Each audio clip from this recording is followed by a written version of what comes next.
ಭಾಗವತ ಸಾರೋದ್ಧಾರ 176ನೇ ಶ್ಲೋಕ. ಗುರುರ್ನ ಸಸ್ಯ ಸ್ವಜನೋ ನ ಸಸ್ಯಾತ್ ಪಿತಾ ನ ಸಸ್ಯಾತ್ ಜನನೀ ನ ಸಾ ಸ್ಯಾತ್ ದೈವಂ ನ ತತ್ಸ್ಯಾತ್ ನ ಪತಿಶ್ಚ ಸಸ್ಯಾತ್ ನಮೋಚಯತ್ ಯಃ ಸಮುಪೇತ ಮೃತ್ಯುಂ. ಗುರುಃ ನ ಸಹ ಸ್ಯಾತ್ ಪಿತಾ ನ ಸಹ ಸ್ವಜನಃ ನ ಸಹ ಸ್ಯಾತ್ ಪಿತಾ ನ ಸಹ ಸ್ಯಾತ್ ಜನನೀ ನ ಸಾ ಸ್ಯಾತ್ ದೈವಂ ನ ತತ್ ಸ್ಯಾತ್ ನ ಪತಿಶ್ಚ ಸ ಸ್ಯಾತ್ ನಮೋಚಯೇತ್ ಯಃ ಸಮುಪೇತ ಮೃತ್ಯುಂ. ಬಹಳ ಪ್ರಸಿದ್ಧವಾದ ಶ್ಲೋಕ. ಋಷಭರೂಪಿಯಾಗಿರ್ತಕ್ಕಂಥ ಪರಮಾತ್ಮ ತನ್ನ ಮಕ್ಕಳಿಗೆ ಉಪದೇಶವನ್ನು ಕೊಡ್ತಕ್ಕಂಥ ಸಂದರ್ಭದಲ್ಲಿ ಬಂದಿರತಕ್ಕಂಥ ಮಾತು. ಅಂದ್ರೆ ಯಾರು ಈ ನಮ್ಮನ್ನ ಸಂಸಾರ ಅಂದ್ರೆ ಹುಟ್ಟು ಸಾವುಗಳ ಸಂಸಾರ, ಆ ಸಂಸಾರ ಮಾರ್ಗದಿಂದ ದೂರ ಹೋಗುವಂತೆ ಬೇಕಾದ ರೀತಿಯಲ್ಲಿ ಉಪದೇಶವನ್ನು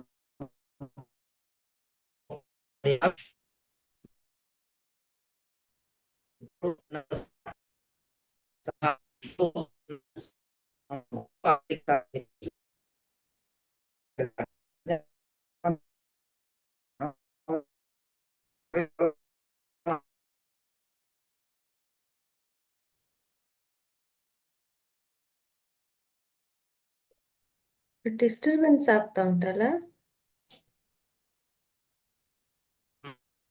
ಕೇಳ್ತಾ ಇಲ್ಲ.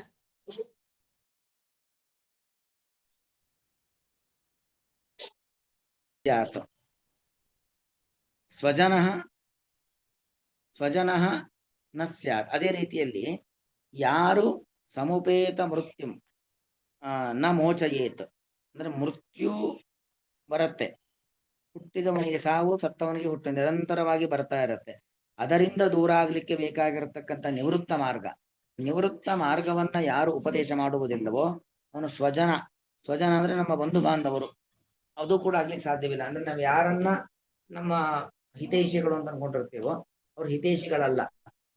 ಅದೇ ರೀತಿಯಲ್ಲಿ ಸ್ವಜಾತ ತಂದೆ ತಾಯಿ ಎಲ್ಲರೂ ಕೂಡ ಅವರು ಕೂಡ ಆಗ್ಲಿಕ್ಕೆ ಸಾಧ್ಯವಿಲ್ಲ. ನಿಜವಾಗಿ ನಮಗೆ ಸ್ವಜನರು, ಬಂಧು ಬಾಂಧವರು, ತಂದೆ ತಾಯಿ ಎಂದರು ಅಂದ್ರೆ ನಮಗೆ ಎದುರಾಗುವಂತ ತೊಂದರೆಗಳನ್ನ ಯಾರು ಪರಿಹರಿಸ್ತಾರೋ, ಪರಿಹರಿಸಲಿಕ್ಕೆ ಬೇಕಾದ ರೀತಿಯಲ್ಲಿ ಮಾರ್ಗದರ್ಶನ ಮಾಡ್ತಾರೋ ಅವರೇ ನಮಗೆ ಹಿತರು ಅಂತ ಅರ್ಥ. ಹಾಗೆ ಎಲ್ಲದಕ್ಕೂ ಪಿತಾನ ಸಸ್ಯಾತ್, ಯಾರು ನಮಗೆ ಸರಿಯಾದ ಮಾರ್ಗದರ್ಶನ ಮಾಡೋದಿಲ್ವೋ ಅವನು ತಂದೆ, ಜನ್ಮದಾತನಾದ ತಂದೆ ಆಗಿದ್ರು ಕೂಡ ತಂದೆನೇ ಅಲ್ಲ. ಹಾಗೆ ಜನ್ಮದಾತಳಾದಂತ ತಾಯಿ ಆಗಿದ್ರು ಕೂಡ ಜನನೀನ ಸಾ ಸ್ಯಾತ್, ಸಾ ಜನನೀನ, ಅವಳ ತಾಯಿಯೇ ಅಲ್ಲ. ದೈವಂನ ತತ್ಸ್ಯಾತ್, ಅಷ್ಟೇ ಯಾಕೆ ದೈವ ಅಂದ್ರೆ ನಾವು ಒಬ್ಬ ಭಗವಂತ ಯಾವುದೋ ಒಂದು ದೇವರನ್ನ ನಂಬಿ ಆರಾಧನೆ ಮಾಡ್ಕೊಂಡು ಬಂದಿರ್ತೀವಿ. ಆ ದೇವರು ನಮಗೆ ಸರಿಯಾದ ರೀತಿಯಾದ ಮಾರ್ಗದರ್ಶನ ಸೂಚನೆ ಮಾಡಿಲ್ಲ ಅಂತ ಆದ್ರೆ ಪ್ರವೃತ್ತ ಮಾರ್ಗವನ್ನ ಬಿಟ್ಟು ನಿವೃತ್ತ ಮಾರ್ಗದ ಕಡೆಗೆ ಬರಬೇಕು. ಅದಕ್ಕೆ ಬೇಕಾದ ರೀತಿಯಾದ ಮಾರ್ಗದರ್ಶನವನ್ನ ಆ ದೈವ ಮಾಡಿಲ್ಲ ಅಂತ ಆದ್ರೆ ದೈವವೇ ಅಲ್ಲ ಅಂತ ಅರ್ಥ. ಅಂದ್ರೆ ನಾವು ನಂಬಿಕೊಂಡು ಬಂದಿರತಕ್ಕಂಥ ದೇವತೆಗಳು, ಆರಾಧನೆ ಮಾಡ್ಕೊಂಡು ಬಂದಿರತಕ್ಕಂಥ ಕುಲದೇವರು ಇತ್ಯಾದಿಗಳು ಕೂಡ ಅದಲ್ಲ. ಹಾಗಾಗಿ ಮತ್ತು ನ ಪತಿಶ್ಚ ಸಸ್ಯಾತ್, ಪತಿ ಅಂದ್ರೆ ಪಾತಿ ಇತಿ ಪತಿ, ನಮ್ಮನ್ನ ಕಾಪಾಡ್ತಕ್ಕಂಥ ರಾಜ ಇವರೆಲ್ಲರೂ ಕೂಡ ಪತಿ ಅಂತ ಕರೆಯುವಂಥದ್ದು. ಯಾರು ನಮಗೆ ಸಮುಪೇತವಾದಂತ ಮೃತ್ಯುವನ್ನು ದೂರ ಮಾಡೋದಿಲ್ವೋ, ಸಮುಪೇತ ಮೃತ್ಯುವನ್ನು ಯಾರು ದೂರ ಮಾಡೋದಿಲ್ವೋ ಅವನು ಪತಿಯೂ ಕೂಡ ಅಲ್ಲ. ನಮೋಚಯೇ ಯಹ ಸಮುಪೇತ ಮೃತ್ಯುಂ, ಯಹ ಸಮುಪೇತ ಮೃತ್ಯುಂ ಅಂದ್ರೆ ನಮಗೆ ಎದುರಾಗ್ತಕ್ಕಂಥ ಮೃತ್ಯು, ಅಂದ್ರೆ ಮರಣ ಎಂಬುದು ಎಲ್ಲರಿಗೂ ಬರಲೇಬೇಕು. ಮರಣದಿಂದ ದೂರಗೊಳಿಸೋದಂದ್ರೆ ಅರ್ಥೇನು, ಮತ್ತೆ ಮರಣವೇ ಬಾರದಂತೆ ನಮಗೆ ಉಪದೇಶ. ಮತ್ತೆ ಮರಣ ಬಾರಬಾರ್ದು ಅಂದ್ರೆ ಮತ್ತೆ ಜನ್ಮ ಬಾರಬಾರ್ದು. ಹೀಗೆ ಮತ್ತೆ ಜನ್ಮ ಮರಣಗಳು ಬಾರದಂತೆ ನಮಗೆ ಯಾರು ಮಾರ್ಗದರ್ಶನ ಮಾಡ್ತಾರೋ ಅವರೇ ನಮಗೆ ನಿಜವಾದ ಬಂಧುಗಳು. ಆ ರೀತಿಯಾದ ಮಾರ್ಗದರ್ಶನ ಮಾಡಿಲ್ಲ ಅಂತ ಆದ್ರೆ ಅದು ಗುರುಗಳಾಗಿರ್ಲಿ, ತಂದೆ ತಾಯಿ, ದೈವ, ಯಾರು ಬೇಕಾದ್ರೂ ಆಗಿರ್ಲಿ, ಯಾರು ಕೂಡ ಅಲ್ಲ. ಈಗ ಉದಾಹರಣೆಗೆ ದೈವ ಅಂದ್ರೆ ನಮಗೆ ದೇವ್ರನೇವರಾಗಿ ಬಂದು ಹೇಳೋದಿಲ್ಲ. ಆದ್ರೆ ಸಾಮಾನ್ಯವಾಗಿ ಈ ಜಾತ್ರಾ ಮೊದಲಾದ ಮಹೋತ್ಸವಗಳಲ್ಲಿ ಒಬ್ಬ ವ್ಯಕ್ತಿಯ ಮೇಲೆ ದೇವರ ಒಂದು ಉಪದೇಶವನ್ನು ಕೊಡೋದಿದೆ. ದೇವರ ಆವಿಷ್ಟನಾಗಿ ದೇವರು ಅಂದ್ರೆ ಗ್ರಾಮ ದೇವತೆ ಇತ್ಯಾದಿ ದೈವಗಳು ಆ ಒಬ್ಬ ವ್ಯಕ್ತಿಯ ಮೇಲೆ ಆವೇಶವನ್ನ ಹೊಂದಿ ಸೂಚನೆ ಕೊಡೋದಿದೆ. ಆ ಸೂಚನೆಯು ಕೂಡ ದೈವ ಎಂತ ಸೂಚನೆ ಕೊಡಬೇಕು ಅಂದ್ರೆ ನಿವೃತ್ತ ಮಾರ್ಗದಲ್ಲಿ ಸಾಗಬೇಕು, ಪ್ರವೃತ್ತ ಮಾರ್ಗವನ್ನು ಬಿಡಬೇಕು. ಈ ರೀತಿಯಾಗಿರ್ತಕ್ಕಂಥ ಮಾರ್ಗದರ್ಶನ ಮಾಡಿದ್ರೆ ಮಾತ್ರ ಅದು ದೈವ. ಇಲ್ಲ ಅಂತ ಆದ್ರೆ ಇವ್ರು ಯಾರೂ ಕೂಡ ಏನೂ ಅಲ್ಲ. ಸುಮ್ಮನೆ ಅಷ್ಟೇ ಹೊರತು ಯಾರು ಕೂಡ ಅಲ್ಲ. ಅದೆಲ್ಲರಿಗೂ ಒಬ್ಬ ರಾಜ, ಒಬ್ಬ ತಂದೆ, ತಾಯಿ, ಗುರು, ದೈವ ಎಲ್ಲರೂ ಅಷ್ಟೇ ನಿವೃತ್ತ ಮಾರ್ಗವನ್ನು ಉಪದೇಶಿಸಿದ ಮಾತ್ರ ಅವರು ಒಳ್ಳೆಯವರು ಅಂತ ಅಭಿಪ್ರಾಯ. ನಾನು ಕಹ ವಿಪಶ್ಚಿತು ಪ್ರವೃತ್ತ ಮಾರ್ಗೇ ಪ್ರಯೋಜಯೇತ ನ ಕೋಪಿ ಇತಿ ಯದುದಿತಂ ತತ್ ನ ಸಮಂಜಸಂ ಯಥಾ ತತ್ರೈವ ನಿಯೋಜಯಂತ ಬಹವಃ ಸಂತಿ. ಅಂದ್ರೆ ಈಗ ಹಿಂದೆ ಏನು ಯಾವುದೇ ಒಬ್ಬ ಜ್ಞಾನಿ ಅಂತ ಆದ್ರೆ ವಿಪಶ್ಚಿತ್ ಜ್ಞಾನಿ ಅಂತಾದ್ರೆ ಪ್ರವೃತ್ತ ಮಾರ್ಗೆ ಪ್ರಯೋಜಯೇತ್, ಯಾರು ತಾನೆ? ಕಹ ಪ್ರಯೋಜಯೇತ್, ಯಾರು ತಾನೆ? ನೀನು ಪ್ರವೃತ್ತ ಮಾರ್ಗದಲ್ಲೇ ಸಾಗು ಅಂತ ಯಾರು ಹೇಳ್ತಾರೆ? ನಕ್ಕೋಪಿ, ಯಾರು ಕೂಡ ಪ್ರವೃತ್ತ ಮಾರ್ಗದಲ್ಲೇ ಈಗಾಗ್ಲೇ ದಾರಿ ತಪ್ಪಿದವನನ್ನ ಹೋಗಿ ಹೊಂಡದಲ್ಲಿ ಬೀಳು ಅಂತ ಯಾರು ಹೇಳ್ತಾರೆ? ಯಾರು ಹೇಳೋದಿಲ್ಲ ಅಲ್ವಾ? ನಕ್ಕೋಪಿ ಇತಿ ಯದುದಿತಂ, ಇದನ್ನ ಹಿಂದೆ ಹೇಳಿದ್ದಲ್ವಾ? ತತ್ ನ ಸಮಂಜಸಮ, ತಪ್ಪು, ಸರಿಯಲ್ಲ. ಯಾಕಂದ್ರೆ ತತ್ರೈವ ನಿಯೋಜಯಂತಹ ಬಹವಃ ಸಂತಿ, ಪ್ರವೃತ್ತ ಮಾರ್ಗದಲ್ಲಿದ್ದವನ್ನ ಪ್ರವೃತ್ತ ಮಾರ್ಗದಲ್ಲೇ ಇರು ಅಂತ ಹೇಳ್ತಕ್ಕಂಥವ್ರು ಬೇಕಾದಷ್ಟು ಜನ ಇದ್ದೇ ಇದ್ದಾರೆ ಅನ್ನೋದನ್ನ ಹೇಳ್ತಾ ಇದ್ದಾರೆ. ಅಂದ್ರೆ ಉದಾಹರಣೆಗೆ ಗುರುಗಳಿರಬಹುದು, ತಂದೆ ತಾಯಂದಿರಿರಬಹುದು, ಅವರೆಲ್ಲರೂ ಕೂಡ ಅಂದ್ರೆ ಇಂತಹ ಫಲಾಪೇಕ್ಷೆಯಿಂದ ಕರ್ಮವನ್ನ ಮಾಡು. ಒಂದು ಮಗು ಒಂದು 8-9ನೇ ವರ್ಷಕ್ಕೆ ಬಂದಾಗ ನಾನು ಉಪವಾಸ ಮಾಡ್ತೇನೆ ಅಂತ ಹೇಳಿದಾಗ, ನೀವು ಉಪವಾಸ ಯಾಕೆ ಮಾಡ್ತೇನೆ? ತಿಂದುಂಡು ಚೆನ್ನಾಗಿ ಬೆಳಿಬೇಕಾಗಿರತಕ್ಕಂಥ ವಯಸ್ಸು, ಈಗ ಉಪವಾಸ ಮಾಡ್ತೀಯಾ? ನೀನು ವಯಸ್ಸಾದ್ಮೇಲೆ ಮಾಡ್ರೆ ಆಯ್ತು ಅಂತ. ಹೀಗೆ ಒಂದು ಧರ್ಮ ಮಾರ್ಗದಲ್ಲಿ ಹೋಗುವ ಸಂದರ್ಭದಲ್ಲಿ ಆ ವ್ಯಕ್ತಿಯನ್ನ ಧಾರ್ಮಿಕನಾಗ್ಲಿಕ್ಕೆ ಬಿಡೋದೇ ಇಲ್ಲ. ತಂದೆ ಆಗಿರ್ಬೋದು, ತಾಯಿ ಆಗಿರ್ಬೋದು, ಗುರು ಆಗಿರ್ಬೋದು, ಯಾರೇ ಆಗಿರ್ಬೋದು, ಅಂತವರು ಅವರು ಅದಲ್ವೇ ಅಲ್ಲ, ಸುಮ್ಮನೆ ಹೆಸರಿಗಷ್ಟೇ ಹೊರತು ಯಾವುದೇ ರೀತಿಯಾಗಿರ್ತಕ್ಕಂತಹ ನಮಗೆ ಹಿತವನ್ನ ಬಯಸ್ತಕ್ಕಂತಹ ಹಿತೇಶಿಗಳು ಅವರಲ್ಲ ಅನ್ನೋದನ್ನ ಹೇಳ್ತಿದ್ದಾರೆ. ತಥಾಹಿ ಗುರು ತಾವತ್ತು ಅಸ್ಮಾಕಂ ತತ್ರೇವ ನಿಯೋಜಯತಿ, ಗುರುಗಳು ನಮ್ಮನ್ನ ಅಂತಹ ಒಂದು ಪ್ರವೃತ್ತ ಮಾರ್ಗದಲ್ಲೇ ಹೋಗು ಎಂಬುದಾಗಿ ಹೇಳ್ತಾರೆ. ಅಂದ್ರೆ ಕೆಲವರು ಹೇಳೋರಿದ್ದಾರೆ ಆ ತರ. ಇನ್ನು ತಥೈವ ಸಾಕ್ಷಾತ್ ಜನನಿ, ತಾಯಿಯೂ ಕೂಡ ಹಾಗೆ ಇಂಥ ಫಲಕ್ಕೋಸ್ಕರವಾಗಿ ಇಂಥ ಕರ್ಮವನ್ನು ಮಾಡುವಂತ ಪ್ರವೃತ್ತ ಮಾರ್ಗದಲ್ಲಿ ಹೋಗುವಂತೆ ಪ್ರೇರೇಪಣೆ ಕೊಡ್ತಾಳೆ. ತಾದೃಶ ಪಿತಾಪಿ, ತಾಯಿ ಎಂಬ ತಂದೆನೂ ಕೂಡ ಅದೇ ತರದಲ್ಲಿ ಇರ್ತಾನೆ. ಕಿಂಪುರಾಯ ಸ್ವಜನ ಸರ್ವೋಪಿ, ಯಾರು ಸ್ವಜನರು ನಮ್ಮ ಬಂಧು ಬಾಂಧವರು ಅಂತ ಯಾರು ಇರ್ತಾರೆ ಅವರು ಕೂಡ ಹಾಗೆ ಪ್ರವೃತ್ತ ಮಾರ್ಗದಲ್ಲೇ ಸಾಗುವಂತೆ ನಮ್ಮನ್ನ ಬಯಸ್ತಾರೆ. ತಥೈವ ಅನ್ನಸ್ಯ ದಾತ ಸ್ವಾಮಿ ಅಪಿ, ಅಂದ್ರೆ ನಮ್ಮ ಪತಿ, ಅಂದ್ರೆ ನಮಗೆ ಅನ್ನವನ್ನು ಕೊಟ್ಟಿರ್ತಕ್ಕಂಥ, ನಮ್ಗೆ ಕೆಲಸ ಕೊಟ್ಟಿರ್ತಕ್ಕಂಥ ಇರ್ಬೋದು, ಅಥವಾ ನಮಗೆ ನಮ್ಮ ರಾಜ ಇರ್ಬೋದು, ಅವರು ಕೂಡ ನಮ್ಮನ್ನ ಪ್ರವೃತ್ತ ಮಾರ್ಗದಲ್ಲಿ ತಥೈವ ಅನ್ನಸ್ಯ ದಾತ ಸ್ವಾಮಿ ಅಪಿ, ಅನ್ನದಾತರು ನಮಗೆ ಜೀವನ ನಿರ್ವಹಣೆಗೆ ಬೇಕಾಗಿರತಕ್ಕಂತಹ ವ್ಯವಸ್ಥೆಯನ್ನು ಮಾಡಿಕೊಟ್ಟಿರತಕ್ಕಂಥ ಅನ್ನದಾತರು, ಅವನು ಕೂಡ ಹಾಗೆ ಇರ್ತಾನೆ. ಕಿಂ ವಕ್ತವ್ಯಂ ಮನುಷ್ಯಾಹ ಏವ ಏವಮಿತಿ, ಪ್ರತ್ಯೇಕ ಬಾಯ್ಬಿಟ್ಟು ಹೇಳಬೇಕು, ಎಲ್ಲಾ ಮನುಷ್ಯರು ಹೀಗೆ ಇರ್ತಾರೆ. ಅಂದ್ರೆ ಏನು? ಫಲಾಪೇಕ್ಷೆಯಿಂದ ಕರ್ಮವನ್ನು ಮಾಡು ಅನ್ನೋದನ್ನ ತಿಳಿಸೋದಲ್ಲೇ ಮನುಷ್ಯರೆಲ್ಲರೂ ಕೂಡ ಇರ್ತಾರೆ. ಯತ್ ಅಸ್ಮತ್ ಕುಲದೈವಂ ತದಪಿ ಅಸ್ಮತ್ ಯಾತ್ರಾ ಸಮಯೇ ಪೃಚ್ಛತಾಂ ನಹ ಕಶ್ಚನ ಪುರುಷಂ ಪ್ರವಿಶ್ಯ ತಥೈವ ಬಭಾಷೆ. ಅಸ್ಮತ್ ಕುಲದೈವಂ, ಏನೋ ನಾವು ಕುಲದೇವರ ಹತ್ರ ಹೋಗಿದ್ವಿ ಜಾತ್ರಾ ಸಂದರ್ಭದಲ್ಲಿ, ಅಲ್ಲಿ ಯಾವುದೋ ಒಬ್ಬ ವ್ಯಕ್ತಿಯನ್ನ ಪ್ರವೇಶ ಮಾಡಿರ್ತಕ್ಕಂಥ ನನ್ನ ಕುಲದೇವರು, ಆ ಕುಲದೇವರು ಕೂಡ ನನಗೆ ಅದನ್ನೇ ಉಪದೇಶ ಮಾಡಿದೆ, ಪ್ರವೃತ್ತ ಮಾರ್ಗದಲ್ಲಿರು, ಇಂತಹ ಫಲಕ್ಕೋಸ್ಕರವಾಗಿ ಇಂತಹ ಕೆಲಸವನ್ನ ಮಾಡುವಂತ ಉಪದೇಶ ಮಾಡಿದೆ ಕುಲದೇವರು ಕೂಡ. ಯದಸ್ಮತ್ ಕುಲದೇವಂ ತದಪಿ ಅಸ್ಮತ್ ಯಾತ್ರಾ ಸಮಯ ಅಥವಾ ಜಾತ್ರಾ ಸಮಯ, ನಮ್ಮ ಯಾತ್ರೆಗೆ ಹೋಗಿರುವ ಸಂದರ್ಭ ಅಥವಾ ಆ ಕ್ಷೇತ್ರದಲ್ಲಿ ಜಾತ್ರೆ ನಡೆತಕ್ಕಂಥ ಸಂದರ್ಭದಲ್ಲಿ ಪೃಚ್ಛತಾಂನಃ, ನಾವು ಹೋಗಿ ನಮ್ಮ ಶ್ರೇಯಸ್ಸಿಗೆ ನಾವೇನ್ ಮಾಡ್ಬೇಕು, ನಮ್ಮ ಕಷ್ಟ ದೂರ ಆಗ್ಬೇಕು, ನಮ್ಗೆ ಒಳ್ಳೇದಾಗ್ಬೇಕಾದ್ರೆ ಏನ್ ಮಾಡ್ಬೇಕಂತ ಪ್ರಶ್ನೆ ಮಾಡಿದ್ರು.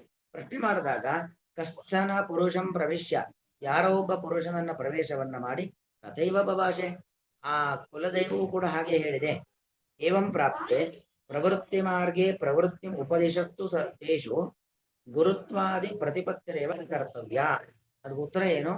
ಹೀಗೆ ಎಲ್ಲರೂ ನಮಗೆ ಪ್ರವೃತ್ತಿ ಮಾರ್ಗದಲ್ಲೇ, ಅಂದ್ರೆ ಫಲಾಪೇಕ್ಷೆಯಿಂದಾಗಿ ಕರ್ಮವನ್ನ ಮಾಡಿ ಎಂಬತಕ್ಕಂಥ ಮಾರ್ಗದಲ್ಲೇ ಯಾರಾದ್ರೂ ನಮ್ಮನ್ನ ಸಾಗಿಸ್ತಾ ಇದ್ರೆ ಉಪದೇಶತ್ತು ಸತ್ಸು, ಈಗ ಉಪದೇಶ ಮಾಡ್ತಾ ಇದ್ರೆ ತೇಷು ಗುರುತ್ವಾದಿ ಪ್ರತಿಪತ್ತಿರೇವನ ಕರ್ತವ್ಯ, ಯಾರು ನಮಗೆ ಹಾಗೆ ಪ್ರವೃತ್ತ ಮಾರ್ಗದಲ್ಲೇ ಸಾಗುವಂತೆ ಉಪದೇಶವನ್ನ ಮಾಡ್ತಾರೋ ಅವರನ್ನ ನಾವು ಗುರು ಅಂತ ಸ್ವೀಕಾರ ಮಾಡಲೇಬಾರದು. ಗುರು, ತಂದೆ, ತಾಯಿ, ದೈವ ಎಂಬುದಾಗ ಅವರನ್ನು ಒಪ್ಪಲೇಬಾರದು. ಪ್ರತಿಪತ್ತಿರೇವನ ಕರ್ತವ್ಯ. ಯಯ ತೇಷಾಂ ಉಪದೇಶಾತ್ ತತ್ಪರಃ ಸ್ಯಾತ್ ಇತ್ಯಾಶಯೇನ ವಾಸ್ತವಂ ಗುರುತ್ವಾದಿಕಂ ಅಸ್ತೇವ ಇತ್ಯಾಹ. ಯಾಕಂದ್ರೆ ಅವರು ಮಾಡತಕ್ಕಂಥ ಉಪದೇಶ, ಯಾವ ಉಪದೇಶದಿಂದಾಗಿ, ತೇಷಾಂ ಉಪದೇಶ, ಅವರು ನಮಗೆ ಮಾಡತಕ್ಕಂಥ ಉಪದೇಶ, ಆ ಉಪದೇಶದಿಂದಾಗಿ ತತ್ಪರಃ ಸ್ಯಾತ್. ಅವ್ರು ನಮ್ಗೇನ್ ಹೇಳ್ತಾರೋ ತತ್ಪರಃ ಸ್ಯಾತ್. ಅವ್ರು ಹೇಳದಂತೆ ಓ ತಂದೆ ಹೇಳಿದ್ದು, ತಾಯಿ ಹೇಳಿದ್ದು, ದೈವ ಸೂಚನೆ ಕೊಟ್ಟಿದ್ದು ಅಂತ ಹೇಳಿ ನಮಗೇನ್ ನಾವು ಅದೇ ಕೆಲಸದ ಮಾಡ್ತೀವಲ್ವಾ. ಯಾಕಂದ್ರೆ ಗುರುಗಳು ಹೇಳಿದ್ ಬಿಡಕ್ಕಾಗತ್ತಾ?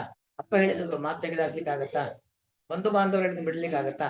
ಹೀಗೆಲ್ಲ ನಾವೇನ್ ಮಾಡ್ತೀವಿ, ಆ ನಾವು ಪ್ರವೃತ್ತ ಮಾರ್ಗವನ್ನ ಅನಿವಾರ್ಯವಾಗಿ ಯಾರೋ ನಮಗೆ ಬೇಕಾದವರು ಉಪದೇಶ ಕೊಟ್ಟಿದ್ದಾರೆ ಅಂತ ಹೇಳಿ ನಾವು ಪ್ರವೃತ್ತ ಮಾರ್ಗದಲ್ಲಿ ಇದ್ಬಿಡ್ತೀವಿ. ಆದರೆ ಅವರ ಮಾತಿನ ನಾವು ನಂಬಿಕೆ ಇಡಲೇಬಾರದು. ಯಯಾ ತೇಷಾಂ ಉಪದೇಶಾತ್ ತತ್ಪರಃ ಸ್ಯಾತ್ ಇತ್ಯಾಶಯೇನ ವಾಸ್ತವಂ ಗುರುತ್ವಾದಿಕಂ ನಾಸ್ತೇವ. ಅವ್ರ ಗುರು, ಅವ್ರ ತಂದೆ ತಾಯಿ ಸ್ವಜನರು ಅಂತ ಆಗಿದ್ರೆ ಮಾತ್ರ ಅವ್ರ ಮಾತಿಗೆ ನಾವು ಬೆಲೆ ಕೊಡ್ಬೇಕು.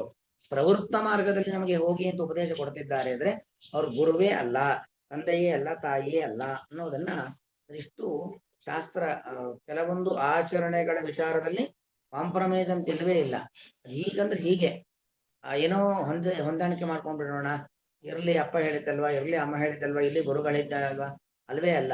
ಗುರುವೇ ಆಗಿದ್ರು ಕೂಡ ಗುರುಕ್ತಮವಿನ ಕಾರ, ಗುರುಗಳು ಹೇಳಿದ್ರು ಕೂಡ ಇದು ಕೆಟ್ಟದ್ದ ಪ್ರವೃತ್ತ ಮಾರ್ಗವ ಬಿಟ್ಬಿಡ್ಬೇಕು. ಅವ್ರನ್ನ ಗುರುಗಳಲ್ಲ ಅಂತಾನೆ ನಾವು ಅವ್ರನ್ನ ಬಿಡ್ಬೇಕು. ಬರೀ ಅವ್ರು ಹೇಳಿದ ಉಪದೇಶ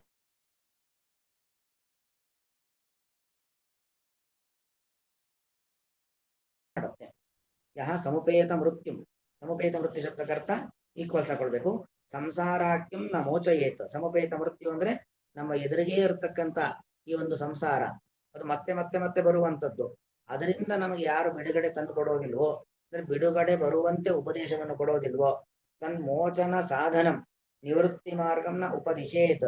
ಸಂಸಾರದಿಂದ ಬಿಡುಗಡೆಯನ್ನು ಹೊಂದಲಿಕ್ಕೆ ಬೇಕಾದ ರೀತಿಯಲ್ಲಿ ಯಾರು ಉಪದೇಶವನ್ನು ಕೊಡೋದಿಲ್ವನ್ನ ಉಪದಿಶೇತ್. ಪ್ರತ್ಯುತ ಅಂದ್ರೆ ಅದಕ್ಕೆ ಬದಲಾಗಿ ಸಂಸ್ಕೃತಿ ಸಾಧನ. ಸಂಸ್ಕೃತಿ ಅಂದ್ರೆ ಸಂಸಾರ ಅಂತ ಅರ್ಥ, ಹುಟ್ಟು ಸಾವುಗಳು ಅಂತ ಅರ್ಥ. ಹುಟ್ಟು ಸಾವುಗಳಿಗೆ ಕಾರಣವಾದಂತಹ ಸಾಧನವಾದಂತಹ ಪ್ರವೃತ್ತಿ ಮಾರ್ಗಮೇವ ಉಪದಿಶೇತ್. ಪ್ರವೃತ್ತಿ ಮಾರ್ಗ ಫಲಾಪೇಕ್ಷೆಯಿಂದ ಕರ್ಮವನ್ನ ಮಾಡಿ ಎಂಬುದಾಗಿ ಯಾರು ಉಪದೇಶ ಕೊಡ್ತಾರೋ ತಾದೃಶ ಗುರುವಾದಿರೇವನ, ಅವನು ಗುರುವೂ ಅಲ್ಲ, ತಂದೆಯೂ ಅಲ್ಲ, ತಾಯಿಯೂ ಅಲ್ಲ. ನ ಇತಿ ನ ತದ್ವಾಕ್ಯಂ ವಿಶ್ವಸನೀಯಂ. ಹಾಗಾಗಿ ಅಂತವರ ಮಾತು, ಯಾರು ಪ್ರವೃತ್ತ ಮಾರ್ಗದಲ್ಲಿ ಇರುವಂತೆ ನಾವು ಉಪದೇಶವನ್ನು ಕೊಡ್ತಾರೋ ಅಂತವರ ಮಾತಿನ ಬಗ್ಗೆ ನಂಬಿಕೆ ಇಡಬಾರದು, ಅಂತವರ ಮಾತನ್ನ ಪರಿಪಾಲನೆ ಮಾಡಬಾರದು. ಯಥಾಹು ಗುರುಕ್ತಮಪಿ, ಇದು ಪ್ರಹ್ಲಾದ ಅಸುರ ಬಾಲಕರಿಗೆ ಹೇಳ್ತಕ್ಕಂಥ ಮಾತು. ಗುರುಕ್ತಮಪಿ ನಗ್ರಾಹ್ಯಂ ಯದನರ್ಥೇ ಅರ್ಥಕಲ್ಪಂ, ಯದನರ್ಥೇ ಅರ್ಥಕಲ್ಪನಂ ಯದುಕ್ತ್ಯಾನ ಪ್ರಬುದ್ಧೇತ ಸುಪ್ತಸ್ತು ಅಜ್ಞಾನ ನಿದ್ರಯ ನ ಶಬ್ದಧ್ಯಾತ್ ಮತಂ ತಸ್ಯ ಯಥಾಂಧೋ ಹಿ ಅಂಧನಾಯಕ. ಅಂದ್ರೆ ಈಗ ಚಂಡಾಮರ್ಕರ ಪಾಠಶಾಲೆಯಲ್ಲಿ ಪ್ರಹ್ಲಾದ ಓದ್ತಾ ಇದ್ದದ್ದು. ಉಳಿದ ತಮ್ಮ ಸ್ನೇಹಿತರು ಎಲ್ಲರೂ ಕೂಡ ಅದೇ ಚಂಡಾಮರ್ಕರ ಪಾಠಶಾಲೆಯಲ್ಲೇ ಇದ್ದಾರೆ. ಪ್ರಹ್ಲಾದ ಮಾಡತಕ್ಕಂಥ ಉಪದೇಶವೇ ಒಂದು ರೀತಿ ಇದ್ರೆ, ತಮ್ಮ ಸ್ನೇಹಿತರಿಗೆ ಗುರುಗಳಾಗಿರ್ತಕ್ಕಂಥ ಚಂಡಾಮರ್ಕರು ಹೇಳ್ತಕ್ಕಂಥ ಮಾರ್ಗವೇ ಬೇರೆ ತರ ಇತ್ತು. ನಾನು ಅದಕ್ಕೆ ಸ್ನೇಹಿತರು ಪ್ರಶ್ನೆ ಮಾಡ್ತಾರೆ, ನಾವು ಸ್ನೇಹಿತನಾದ ನೀನು ಹೇಳಿದ ಮಾತು ಕೇಳಬೇಕು ಅಥವಾ ಗುರುಗಳಾಗಿರ್ತಕ್ಕಂಥ ಚಂಡಾಮರ್ಕರು ಹೇಳಿದ ಮಾತನ್ನು ಕೇಳಬೇಕು ಅಂತ ಪ್ರಶ್ನೆ ಬಂದ್ರೆ, ಪ್ರಹ್ಲಾದ ಹೇಳ್ತಕ್ಕಂಥ ಮಾತು ಗುರು ತಮಪಿ ನಗ್ರಾಹ್ಯಂ ಯದ್ ಅನರ್ಥೇ ಅರ್ಥಕಲ್ಪನಂ. ಯಾವುದು ಅನರ್ಥ, ಅನರ್ಥ ಅಂದ್ರೆ ನಮಗೆ ತೊಂದರೆಯನ್ನು ಕೊಡುವಂಥದ್ದು, ಯಾವುದು ನಮಗೆ ಅನರ್ಥ ತೊಂದರೆ ಕೊಡುವುದಾಗಿದೆ ಅದರಿಂದ ನಮಗೆ ಪ್ರಯೋಜನವಿಲ್ಲ, ಆದ್ರೆ ಪ್ರಯೋಜನ ಇಲ್ಲದೆ ಹೋದ್ರೂ ಕೂಡ ಅದರಿಂದ ನಿಮಗೆ ಪ್ರಯೋಜನ ಇದೆ ಅಂತ ಹೇಳಿ ಉಪದೇಶ ಮಾಡ್ತಾರಲ್ಲ ಅಂತ ಮಾತನ್ನ ಸಾಕ್ಷಾತ್ ಗುರುಗಳೇ ಉಪದೇಶ ಮಾಡಿದ್ರು ನ ಗ್ರಾಹ್ಯಂ, ಗುರುಗಳ ಮಾತನ್ನು ಕೂಡ ಬಿಡಬೇಕು. ಯದುಕ್ತ್ಯಾನ ಪ್ರಬುದ್ಧೇತ ಸುಪ್ತಸ್ತು ಅಜ್ಞಾನ ನಿದ್ರಯ. ಅಂದ್ರೆ ಒಬ್ಬ ಸುಪ್ತ ಅಂದ್ರೆ ಚೆನ್ನಾಗಿ ಗಾಢವಾಗಿ ನಿದ್ದೆಯಲ್ಲಿದ್ದಾನೆ. ಅದೆಂತ ನಿದ್ದೆ? ಅಜ್ಞಾನ ನಿದ್ರೆ. ಅಜ್ಞಾನವೆಂಬ ನಿದ್ರೆಯಲ್ಲಿ ಮುಳುಗಿದ್ದಾನೆ. ಅವನು ಈ ಗುರುಗಳ ಉಪದೇಶದಿಂದ ಅವನಿಗೆ ಎಚ್ಚರಿಕೆ ಆಗೋದೇ ಇಲ್ಲ. ಯಾಕಂದ್ರೆ ಎಚ್ಚರಿಕೆಯಾಗುವ ರೀತಿಯಲ್ಲಿ ಉಪದೇಶ ಮಾಡೋದೇ ಇಲ್ಲ. ನಿದ್ರೆ ಅಂದ್ರೇನು? ನಾವು ಮಲಗುವ ನಿದ್ರೆ ಅಂತಲ್ಲ, ಅಜ್ಞಾನ ಪರಿಹಾರವಾಗ್ತಾ ಇಲ್ಲ, ಜ್ಞಾನ ಬರ್ತಾ ಇಲ್ಲ ಅಂತ. ಹಾಗಾಗಿ ಅದು ಉಪದೇಶವೇ ಅಲ್ಲ ಅಂತ ಅರ್ಥ. ನ ಶ್ರದ್ಧಾತ್, ನ ಶ್ರದ್ಧಾತ್ ಅಂದ್ರೆ ಶ್ರದ್ಧೆಯನ್ನ ಇಡಬೇಡಿ. ನ ಶ್ರದ್ಧಾತ್ ಮತಂ ತಸ್ಯ ಮತಂ, ಶ್ರದ್ಧಾತ್ ಮತಂ ಅಂತ ಬಿಡಿಸ್ಕೊಳ್ಬೇಕು. ಶ್ರದ್ಧಾತ್ ಮತಂ ತಸ್ಯ ಮತಂ. ಮತ ಅಂದ್ರೆ ಅಭಿಪ್ರಾಯ. ಹೀಗೆ ಪ್ರವೃತ್ತ ಕರ್ಮದಲ್ಲೇ ಇರಬೇಕು. ಆ ರೀತಿಯಾಗಿರ್ತಕ್ಕಂಥ ಉಪದೇಶವನ್ನ ಕೊಡ್ತಾರೆ. ಅಂತಹ ಮತ, ಅಂತಹ ಅಭಿಪ್ರಾಯವನ್ನ ನ ಶ್ರದ್ಧತ್ಯಾತ್, ನಂಬಿಕೆ ಇಡಬೇಡಿ. ಯಥಾ ಅಂದೋ ಅಂಧನಾಯಕ, ಅಂದ್ರೆ ಆ ಕುರುಡನನ್ನು ಹಿಂಬಾಲಿಸಿ ಹೋದ್ರೆ ಏನಾಗ್ತೀವಿ? ಹೊಂಡದಲ್ಲೇ ಬೀಳ್ತೀವಿ ಅಲ್ವಾ? ಅಂಧನನ್ನ ನಾಯಕನನ್ನಾಗಿ ಮಾಡ್ಕೊಂಡ್ರೆ, ಅಂಧ ಕಣ್ಣು ಕಾಣದವನು, ಅವನು ಯಾವ ದಾರಿಯಲ್ಲಿ ಹೋಗ್ತಾನೋ ಅದೇ ದಾರಿಯಲ್ಲಿ ನಾವು ಹೋಗ್ತೀವಿ ಅಂದ್ರೆ ಅವನು ಹೊಂಡಕ್ಕೆ ಬಿದ್ದ, ನಾವು ಅವನ ಹಿಂಬಾಲಿಸಿ ಹೊಂಡಕ್ಕೆ ಬೀಳ್ತೇವೆ ಇಲ್ವಾ? ಹಾಗೆ ಯಾರು ಸರಿಯಾದ ಅರಿವಿಲ್ಲದೆ, ತಿಳುವಳಿಕೆ ಇಲ್ಲದೆ ನಮ್ಮನ್ನ ಮಾರ್ಗ ತಪ್ಪಿಸ್ತಾರೋ ಅಂತವರ ಮಾತನ್ನ ನಂಬಲೇಬಾರದು. ಅದು ಗುರುಗಳೇ ಆಗಿದ್ರು ಕೂಡ, ನಮ್ಮ ತಂದೆ ತಾಯಿ ಬಂಧು ಬಳಗ ಯಾರೇ ಆಗಿದ್ರು ಕೂಡ ಅಂತವರ ಮಾತನ್ನ ನಂಬಾರದು. ಗುರುರ್ನ ಸಸ್ಯಾತ್ ಸ್ವಜನೋನ ಸಸ್ಯಾತ್, ಪಿತಾನ ಸಸ್ಯಾತ್ ಜನನೀನ ಸಾ ಸ್ಯಾತ್, ದೈವಂ ನ ತತ್ಸ್ಯಾತ್ ತತ್ ದೈವಂ ನ ಸ್ಯಾತ್ ಅಂತ. ಹಾಗೆ ನ ಪತಿಶ್ಚ ಸಸ್ಯಾತ್ ಸಹ ಪತಿ ನ ಸ್ಯಾತ್, ನಮೋಚ ಯಹ ಸಮುಪೇತ ಮೃತ್ಯುಂ ನಮೋಚಯೇತ್. ಯಾರು ಸಮುಪೇತವಾದ ಮೃತ್ಯು, ನಮಗೆ ಎದುರಾಗುವಂತಹ ಮೃತ್ಯು ಮರಣವನ್ನ ನಮೋಚಯೇತ್ ಬಿಡುಗಡೆ ಮಾಡುವುದಿಲ್ಲವೋ ಅಂತವರ ಮಾತನ್ನ ನಂಬಬಾರದು. ಅಂದ್ರೆ ಅಂತವರಿಂದ ಯಾವತ್ತೂ ಕೂಡ ದೂರವೇ ಇರಬೇಕು. ಗುರುರ್ನ ಸಸ್ಯಾತ್ ಸ್ವಜನೋ ನ ಸಸ್ಯಾತ್, ಪಿತಾ ನ ಸಸ್ಯಾತ್ ಜನನೀ ನ ಸಾ ಸ್ಯಾತ್, ನಮೋಚಯೇತ್ ಸಮುಪೇತ ಮೃತ್ಯುಂ ದೈವಂ ನ ಗುರುರ್ನ ಸಸ್ಯಾತ್ ಸ್ವಜನೋ ನ ಸಸ್ಯಾತ್, ಪಿತಾ ನ ಸಸ್ಯಾತ್ ಜನನೀ ನ ಸಾ ಸ್ಯಾತ್, ದೈವಂ ನ ಸಸ್ಯಾತ್ ನ ಪತಿಶ್ಚ ಸಸ್ಯಾತ್, ನಮೋಚಯೇತ್ ಸಮುಪೇತ ಮೃತ್ಯುಂ. ಶ್ರೀಕೃಷ್ಣ.